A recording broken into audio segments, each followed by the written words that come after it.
Okay, hi. Thank you, everyone, for being here and wanting to talk about open science. I especially want to thank the coordinators of this colloquium for inviting us to speak today. We are here to talk about computational reproducibility and drill down on that a little bit more, and specifically our study on the reproducibility of wildlife science studies. We have published this study with open access in the Journal of Wildlife Management, and we invite you to read our paper for more specifics about the methods and results. So, in order to begin our presentation today, I want to define reproducibility as we applied it in our study, and then talk a little bit, or I guess now review a little bit of the history of the phrase reproducibility crisis. So, what is reproducibility? According to the National Academies of Sciences, Mathematics, and Engineering, reproducibility, and specifically computational reproducibility, means that an independent researcher can obtain consistent computational results using the same input data, computational steps, methods, code, and conditions of analysis as were published in an original study.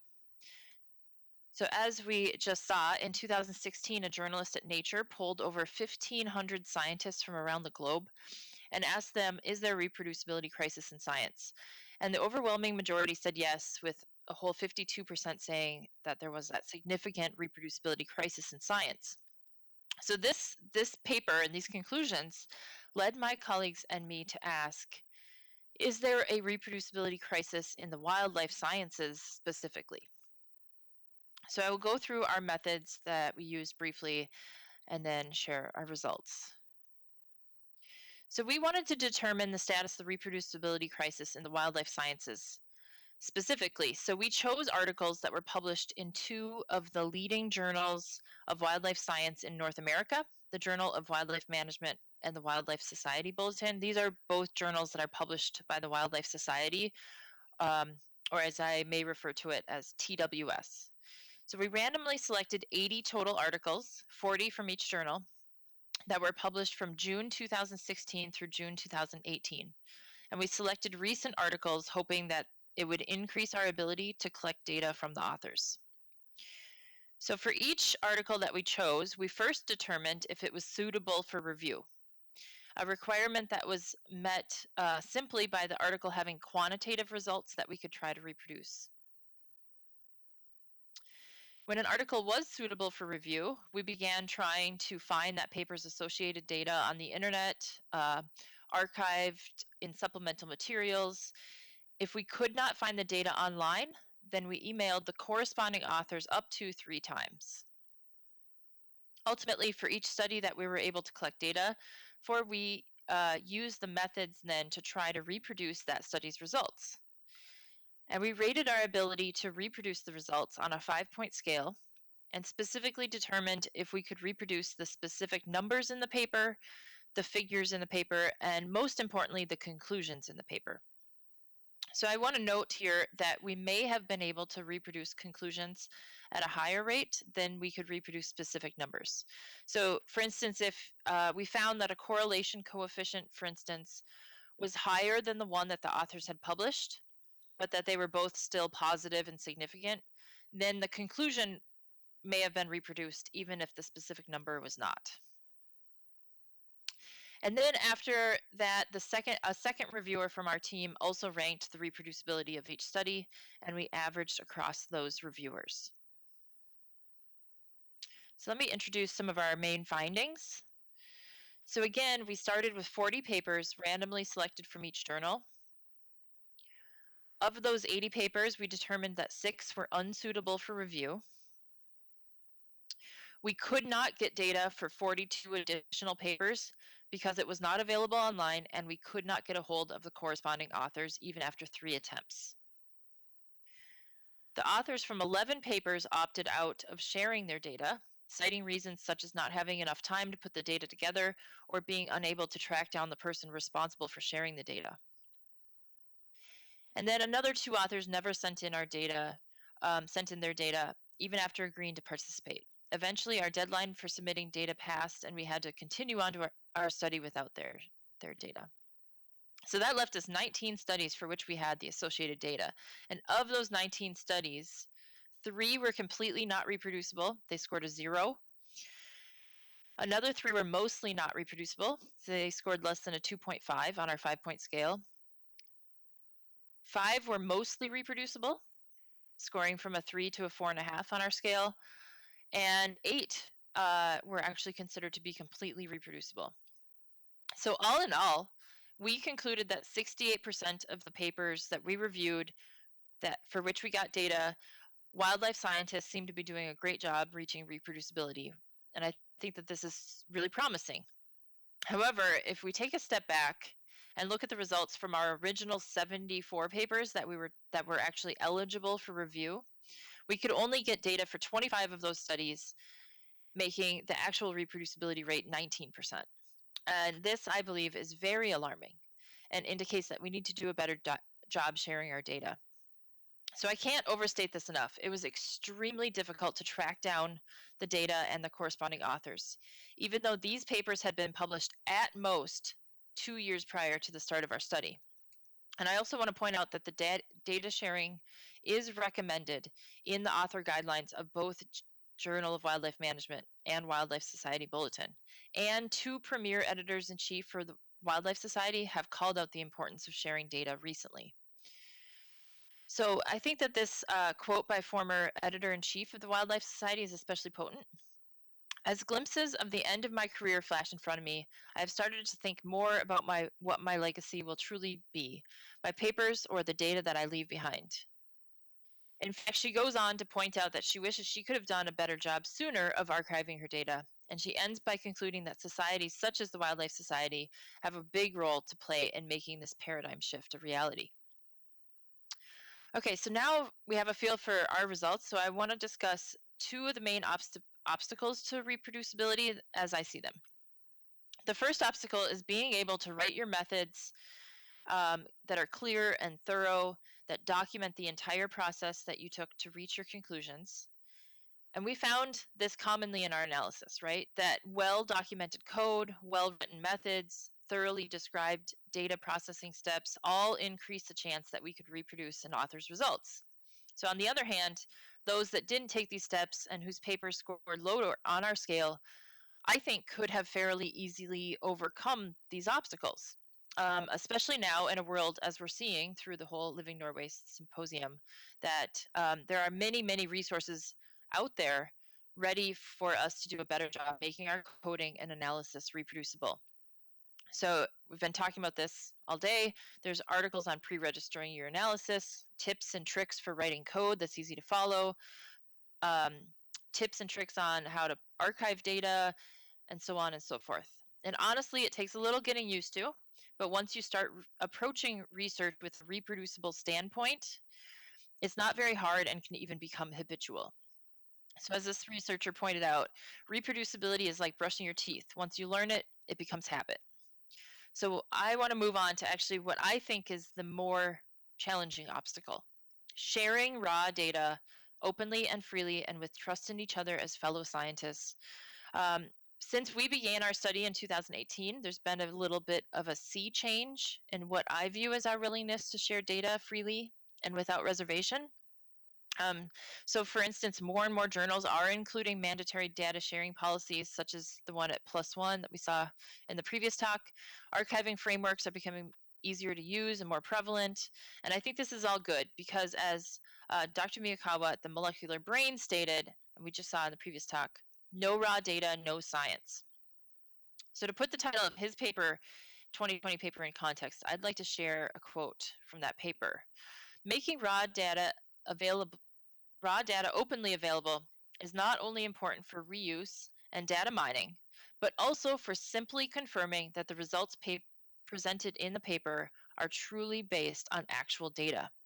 And he shared in this paper that out of 170 articles that he has managed since 2017 as editor in chief of Molecular Brain, he sent back 41 studies with a revised before review status and a specific request for them to share their raw data. Of those 41 studies, 21 withdrew their papers before without even sending in data at all. Of the other 20 studies, 19 were rejected because the raw data that they provided were insufficient to support the results in their paper, and only one was published. So he continues on in his paper to emphasize the importance of sharing data, and that from his viewpoint, those authors that withdrew their papers could easily have been suspected of mishandling their data in an effort to report favorable findings. Of course, he couldn't prove this, but I do think that it shows a much higher level of reliability when we are willing to share our data. So, in light of the difficulty for many authors to get data when conducting tests of reproducibility, because we were not alone in finding it difficult to get data, as can be seen in many other similar studies from different fields, Dr. Marcus Manufo and others have recently founded the UK Reproducibility Network. And one of their main missions is to create a paradigm shift related to sharing data and open science. And specifically, they state that to change our willingness to openly share data, we may have to change the fundamental incentive structures with which researchers operate. That is to say, the underlying obstacle to free and open sharing in science is directly related to the pressure to publish novel results, and that we won't see major paradigm shifts until we tackle that underlying culture.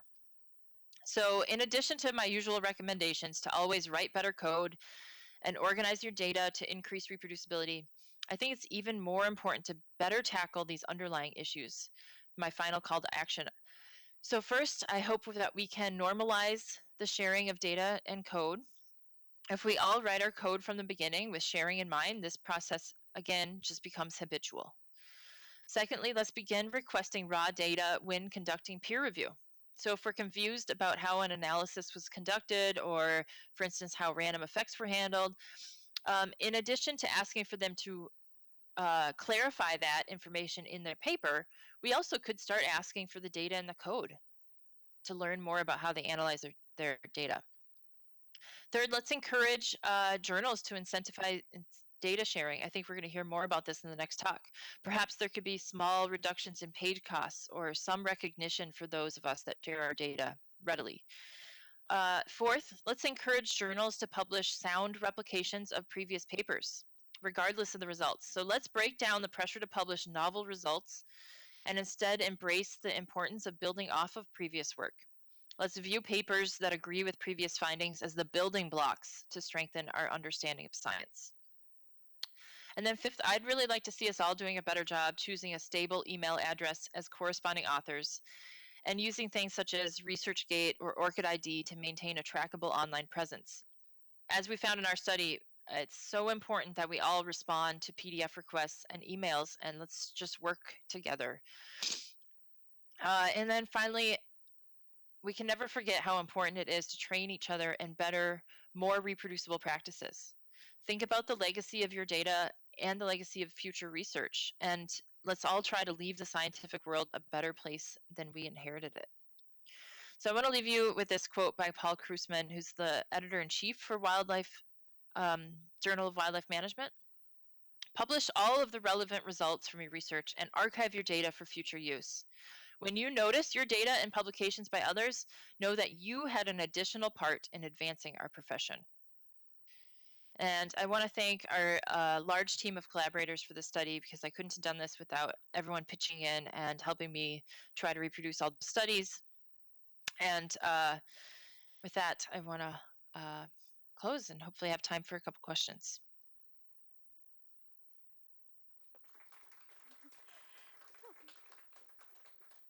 Thank you so much. It's very weird asking questions from a person who's not in the room, but we have someone Slack. So one of the first questions was, have you got any idea about why we couldn't find, or why you couldn't find some of the authors?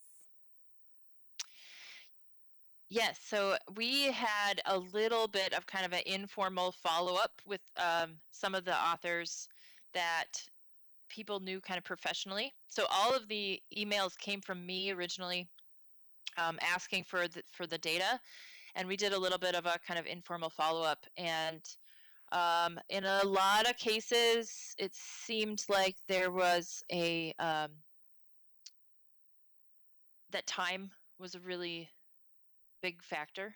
And so if they weren't going to get credit for sharing the results, then why would they take the time to put their data together, right? Um, and another big obstacle that we heard, I think several times, was just people not like changing affiliations, and then and or the person who had the data originally maybe finishing their postdoc and moving on to a new institution and kind of losing the trail. And I think that was kind of surprising, since we started our study in 2018 and only went back to 2016 papers. So it was surprising to us how quickly so many people lost their trail of correspondence. Yes, and I guess ORCID is one thing, but if we lose these people out of academia completely, then yeah, I guess that doesn't follow them. Um, Yep. we have a couple of other questions also on the time it takes to do these things, and the time it takes to share data, and the time it takes to peer review data. And even when you request to peer review the code and the data, do you get extra time to peer review this? And yeah, yeah. That's a that's a really good question. I think that's something that the journals are going to need to consider as data peer review becomes more and more common. That comes along with more time to do that review, because it does take a long time to work through someone else's data and try to get um, a feel for the data in the first place, and then get it processed and analyzed. And that is all, of course, made a lot easier if data are analyzed with open source technologies and command line based analysis programs. We really struggled when people use drop down menu style analysis programs to try to reproduce those results. And have we got time for one more question? Yep, yep. So this one might be for both you and the next speaker. The oft quoted excuse of not providing peer reviewers with raw data is the fear, unfounded or otherwise, that the authors will be reviewed by a bad faith actor that rejects and publishes the data themselves. Do we need to quell these fears through open review to encourage submission of data and code? Yeah, I think that so you're speaking to kind of the fear and mistrust, and I think that that is really so strongly built into that underlying idea of the pressure to publish, and that that is our currency. And so we're so afraid that if we lose our ability to publish our own data and the credit that goes along with that, I I like to have better faith in other people, um, and in our fellow scientists, and I just have hope that that paradigm is starting to change, and that, again, as the previous speaker said, open we are all doing open science to some regard, and it's just going to become more and more commonplace. Thank you. Maybe one other quick point there is if you publish a preprint, then you can demonstrate that you were ahead of time. You know, you were the first one to to publish. You're responsible for those data and the methods and the results to get out ahead of the game and avoid that concern. Yeah, Excellent. thank you, John.